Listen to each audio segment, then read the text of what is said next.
Bueno, para el día de hoy, en el gran seminario tenemos agentes hemostáticos en el sangrado obstétrico. Mi nombre es Pedro Felipe Nieves de la Torre, residente de primer año de anestesiología de la Universidad de Antioquia y fui asesorado por el doctor Diego Zuluaga. ¿Por qué es importante el tema de agentes hemostáticos en el sangrado obstétrico? La OMS, en los 8 objetivos del nuevo milenio, el quinto objetivo fue reducir las muertes maternas, en el cual, en este tema, tanto por el impacto que tenemos en el reducir el tiempo de tratamiento como en un adecuado tratamiento, podemos generar esa reducción de ese objetivo para el nuevo milenio. Para la charla vamos a tratar cambios fisiológicos, definiciones, epidemiología, clasificación, el tema de los medicamentos hemostáticos, algo de monitoreo viscoelástico y los puntos claves. Los cambios fisiológicos y sus implicaciones son de manera importante dados por la parte hormonal dada por la paciente, el cual son de manera protectora y preventiva frente a los cambios del sangrado que se puede dar durante el embarazo y el sangrado que se va a dar durante el parto o cesárea. Respecto a los cambios fisiológicos tenemos la parte cardiovascular y la parte hematológica principalmente para el tema que estamos tratando hoy, que es el sangrado obstétrico. Respecto a la parte cardiovascular tenemos el gasto cardíaco que presenta durante el embarazo un aumento de aproximadamente 2 litros por minuto y que eso puede aumentar de esos 6.2 litros que tenemos durante todo el embarazo hasta 9 litros por minuto durante el parto. Respecto a la parte de la resistencia vascular tenemos una disminución del 20%, la cual se da en el punto más bajo en el que damos la disminución de la resistencia vascular es aproximadamente las 20 semanas. Y respecto a la presión capilar pulmonar o presión de cuña, tenemos un aumento aproximadamente de 1.2 milímetros de mercurio, lo cual nos va a ser significativamente importante para la sobrecarga de volumen. Esto sumado a que tenemos un aumento en el volumen sanguíneo de aproximadamente entre el 30 y el 50%, sumado a un aumento del pulso y sumado a una disminución de la presión arterial, es relevante para nosotros en el tratamiento del sangrado obstétrico, dado que la taquicardia y la hipotensión van a ser mucho más tardíos en el momento de aparecer en el sangrado obstétrico. Se habla que aproximadamente entre un 30 y un 35% de pérdida del volumen nos va a hacer presentar que hayan cambios hemodinámicos, por lo cual nunca debemos estar tranquilos de la estabilidad hemodinámica en una mujer obstétrica.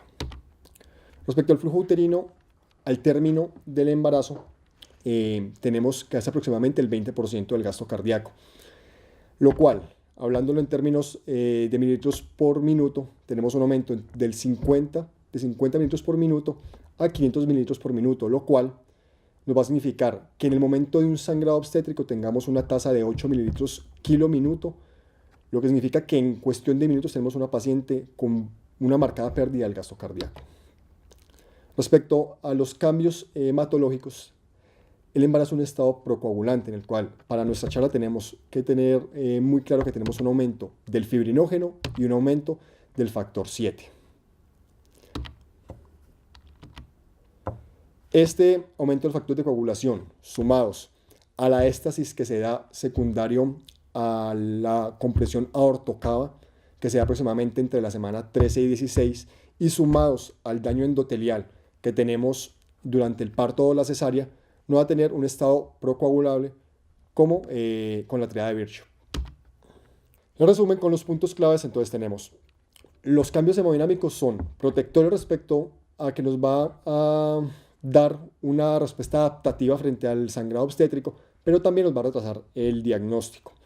Con el flujo uterino tenemos también que entender que al tener una tasa tan alta de pérdidas sanguíneas, en cuestión de minutos esa paciente, sumado a los cambios hematológicos que tenemos en el embarazo, podemos tener un estado de coagulación intravascular diseminada en cuestión de minutos.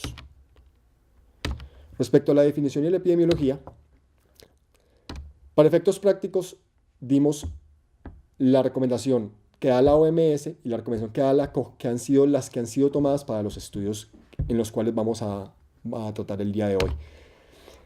La clasificación de la OMS se refiere a que hay una pérdida mayor de 500 mililitros en 24 horas y una grave se ha sido tomada como mayor de 1 litro. Respecto a la COC, lo toma como pérdidas mayor a 1 litro independientemente de cuál sea la vía del parto en las primeras 24 horas. Respecto a la hemorragia grave, entonces tenemos que sea un sangrado mayor a 1500, un descenso de la hemoglobina de más de 4 gramos por decilitro, transfusiones de más de 4 unidades o cualquier volumen e inestabilidad sumado el volumen a la inestabilidad. Respecto a la hemorragia masiva, tenemos que el sangrado sea más de 2500, una transfusión de más de 5 unidades en la primera hora o una transfusión en las primeras 24 horas de más de 10 unidades o la necesidad de corregir cualquier coagulopatía. Respecto a las causas de hemorragia anteparto tenemos la placenta previa, el abrupcio de placenta y las coagulopatías.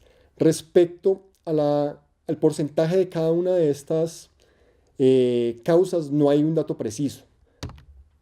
No obstante, en el posparto sí tenemos que como causa tenemos el 70% como atonía uterina, 20% trauma, 10% tejidos y 1% alteraciones de la trombina. Respecto a la epidemiología, tenemos una incidencia de 3 a 5% en los partos y se habla que es aproximadamente el 25% de las muertes maternas. En Colombia es la segunda causa de muerte materna después de los trastornos hipertensivos asociados al embarazo. Respecto a la mortalidad, se habla que se ve aumentada en los países de ingresos bajos y que los criterios de gravedad, sea grave o masiva, se da aproximadamente en 1% de los pacientes. Respecto a la clasificación del shock hipovolémico, ha sido adaptada de la tabla de Basket, la cual fue tomada del trauma mayor, en la cual evaluamos el grado de choque en compensado, leve, moderado o severo, evaluando la pérdida de volumen, la alteración del estado de conciencia, la perfusión, el pulso y la presión arterial. ¿Con qué fin se tomó esta clasificación de Basket tomada a la paciente obstétrica? Con el fin de definir la necesidad de transfusión de glóbulos rojos y el tiempo en el que lo requerimos. Respecto al tratamiento, entonces tenemos la piedra angular del tratamiento es los uterotónicos y tener metas claras con esta paciente. Entonces, respecto a uterotónicos, tenemos la oxitocina, la metilgobina y el misoprostol. Tenemos que tener también claro que tenemos que tener un pH por encima de 7,2, un hematocrito entre 25 y el 30%, una temperatura por encima de 35 y un calcio mayor de 1,15. Respecto al segundo escalón del tratamiento tenemos que son todas las medidas que se hacen locales, como el masaje, la compresión, el taponamiento, la sutura de las ligaduras y la embolización. Y como por último, la esterectomía periparto. Respecto a la transfusión temprana es el tercer escalón y se habla de que se debe realizar de manera conjunta estos primeros 3 pasos. Respecto a la transfusión temprana ha sido en los últimos tiempos ha sido los que más ha mostrado tener cambios sobre la mortalidad en estos pacientes, por lo cual la tabla de Basket fue adaptada para ese tipo de estrategias y de toma de decisiones. Respecto a nuestro tema, entonces sigue el ácido tranexámico, el fibrinógeno, el concentrado de protombina y el factor 7 activado. Respecto a los factores de riesgo en la hemorragia periparto, tenemos que tener en cuenta que todo lo que hablamos previamente en la pirámide de tratamiento, para nuestro tema tenemos que tener muy claro que el tratar un fibrinógeno bajo, ¿no?, y una hiperfibrinólisis, tenemos varias estrategias como el plasma fresco congelado, el concentrado de fibrinógeno, el crioprecipitado y considerar nuevos bolos de este tratamiento sumados a la infusión del ácido tranexámico. Respecto al tratamiento de los hemostáticos, que es el tema propio de esta charla, tenemos el ácido tranexámico, el factor 7, el complejo protombínico y el concentrado de fibrinógeno. Entonces, ácido tranexámico. Las recomendaciones dadas por la Sociedad Europea de Sangrado es que para el tratamiento de la precesárea lo sugieren en los pacientes que tienen antecedente previo de hemorragia anteparto. Respecto al tratamiento dado de la hemorragia postparto, en la cual lo definieron como mayor de 500 mililitros, se recomienda una dosis de 1 gramo IV y se puede repetir si el sangrado continúa. El estudio Woman, en el cual basaron estos estas recomendaciones es un estudio multicéntrico realizado en el Reino Unido de manera aleatorizada, doble ciego, comparado el grupo de ácido tranexámico versus placebo. Se recogieron aproximadamente un poco más de 20.000 pacientes con dos poblaciones muy heterogéneas, en el cual el desenlace primario en el que querían evaluar eran las muertes maternas en las primeras 24 horas. Y los desenlaces secundarios, de los importantes para nosotros en la charla, es las muertes maternas por hemorragia. ¿Qué se concluyó? Que para las muertes por cualquier causa en las primeras 24 horas, el ácido tranexámico no tuvo una incidencia en la disminución del riesgo. Pero frente al sangrado, se tiene aproximadamente, como se muestra ahí en la tabla, una disminución que es estadísticamente significativa, por lo cual hacen las recomendaciones. Respecto al análisis de subgrupo, evaluaron el tiempo, la decisión de cesárea o parto y la primera causa de hemorragia. Respecto a los datos que han sido más importantes es que se debe tratar a estas pacientes para que haya una reducción del riesgo por debajo de las primeras 3 horas de inicio de la hemorragia posparto. En la discusión se habla que claramente hay una reducción estadísticamente significativa de muertes por sangrado obstétrico con el uso de ácido tranexámico. Y respecto a su desenlace primario, hablan de que realmente no tuvo un impacto claro sobre ese desenlace, porque aproximadamente un cuarto de las pacientes, de las muertes obstétricas en estas pacientes, no fueron por hemorragia. Respecto, como lo hablamos previamente,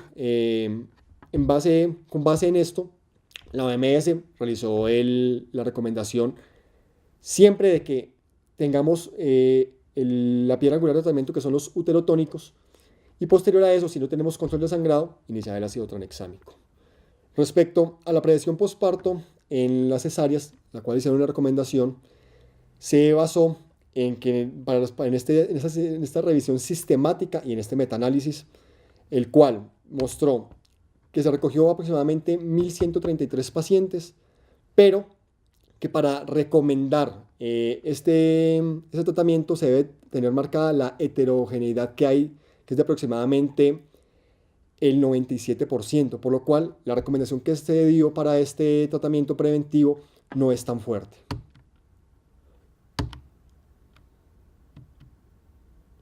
Concentrado de fibrinógeno. Las recomendaciones dadas por la Sociedad Europea respecto al tratamiento, se habla de que siempre debemos tratar la hipofibrogenemia con reemplazo de fibrinógeno, sea por crioprecipitado, el cual nos aumenta por cada unidad más o menos 250 miligramos de fibrinógeno, y que como metas debemos tener de 2.5 a 4 gramos si vamos a darlo como crioprecipitado, lo cual ahora que aproximadamente se ponen entre 10 y 16 unidades para el tratamiento de la hemorragia posparto. Respecto al concentrado de fibrinógeno, nos habla de que cada gramo administrado nos va a aumentar entre 30 y 50 miligramos por decilitro. Y respecto al plasma fresco congelado, habla que una unidad aumenta 25 miligramos por decilitro. Y la meta es siempre tener el fibrinógeno sérico por encima de 200 miligramos por decilitro. ¿En qué basaron para hacer las recomendaciones? Entonces, en Japón se creó un algoritmo de tratamiento en el cual se ponía fibrinógeno como primera línea de tratamiento. Cuando se definía una hemorragia masiva y se tenía un valor de fibrinógeno por debajo de 150 miligramos por decilitro, se realizaba el tratamiento con concentrado de fibrinógeno. Para las pacientes que tenían entre 100 y 150, se ponían 2 gramos de concentrado de fibrinógeno. Entre 50 y 100, 3 gramos. Y para las pacientes que tenían valores menores a 50 miligramos por decilitro, se usaban 4 gramos de concentrado de fibrinógeno.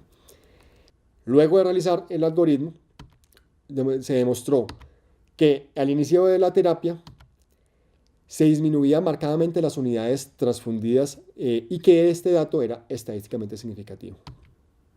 Por lo cual, se puede concluir que este algoritmo parece ayudar a reducir tanto las pérdidas de sangre como la cantidad total de plasma fresco congelado transfundido en el momento de tratar una paciente obstétrica asociada a una coagulopatía.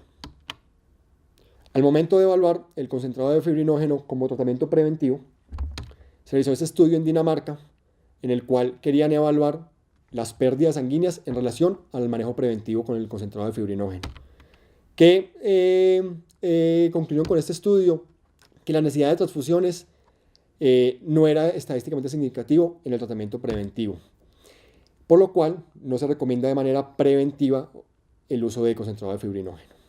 Respecto al tratamiento guiado por viscoelastometría, se hace este estudio en el cual trataron pacientes con sangrado obstétrico asociado a un FIBTEN menor a 16 milímetros de ancho máximo. ¿Qué concluyeron con este estudio? Que realmente no había una tasa de disminución marcada sobre la transfusión, por lo cual no se recomienda para este tratamiento. Respecto a los usos hemostáticos, tenemos también el complejo protombínico. Los estudios son muy pocos respecto a para este tratamiento. El ACOG, el Colegio Americano de Obstetricia, refiere que los datos son muy pobres y que realmente se debe tratar cuando realmente no hay otra opción de tratamiento, cuando ya se ha llevado toda la piedra angular del tratamiento, en el cual es el concentrado de fibrinógeno, el crioprecipitado del plasma fresco, no nos ayuda a controlar ese sangrado, se puede tomar ahí el concentrado de protombínico. Por lo cual, también la Sociedad Europea refiere que se ha usado y de manera emergente en pacientes que tenían un sangrado obstétrico asociado a una embolia de líquido amniótico. En la literatura encontramos que el complejo protombínico solamente hay un reporte de caso en el cual era una paciente de 45 años que estaba cursando con una hemorragia posparto y que a pesar de tener el manejo con uterotónicos, con transfusiones masivas y de haber intentado controlar la hipofibrogenemia con factor 7 recombinante activado, posteriormente a eso se manejó con complejo protombínico y el caso realmente tuvo un desenlace favorable para la paciente, en el cual cesó la hemorragia posparto. Respecto al factor 7A recombinante, el cual está de último en el tratamiento de la hemorragia posparto, la sociedad, el colegio americano hace la recomendación de que se debe usar como última línea de tratamiento luego de haber llegado a todo el tratamiento con uterotónicos, con el masaje, con las transfusiones masivas, con el uso de la corrección de la hipofibrogenemia, y que en ese caso, si a pesar de eso no tenemos control de los cuadros de hemorragia posparto, se puede usar. En cambio, el Colegio Británico de Obstetras refiere que de uso rutinario nunca se debe usar, sino que solamente si se va a realizar durante un ensayo clínico. Ellos basaron estas recomendaciones en una publicación realizada en Italia, en el cual se hizo una revisión sistemática acerca del tratamiento del factor 7 en la hemorragia posparto y sobre todo en los pacientes con coagulación vascular diseminada. ¿Qué se vio en esta revisión sistemática? Que se recogieron 32 pacientes y que hubo una reducción marcada del sangrado, por lo cual inicialmente pensaron que tenían un muy buen tratamiento. ¿Qué pasó? Al momento de evaluar, ya los desenlaces referían que disminuye las transfusiones y las intervenciones secundarias, pero que no tenía un impacto sobre la mortalidad. Y al momento de evaluar los efectos secundarios de este tratamiento, refieren que hay un aumento marcado en el riesgo de sufrir complicaciones tromboembólicas venosas y mucho más marcado en las trombosis arteriales, por lo cuales hacen la recomendación de no usar este tratamiento. Respecto al monitoreo viscoelástico, apenas vienen en las últimas guías dando un impacto y dando una importancia al monitoreo viscoelástico. ¿Cuáles son las recomendaciones dadas por las guías de sangrado europeas?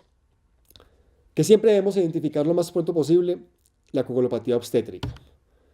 Que este monitoreo viscoelástico proporciona de manera mucho más rápida el estado de del fibrinógeno del paciente frente a los valores séricos, por lo cual podemos identificar de manera mucho más pronta estados tanto de hipercoagulabilidad como de hipofibrigenemia, por lo cual se ha venido dando importancia. Respecto a la hipercoagulabilidad, ha venido mostrando también importancia respecto a los síndromes como la preeclampsia y el HELP.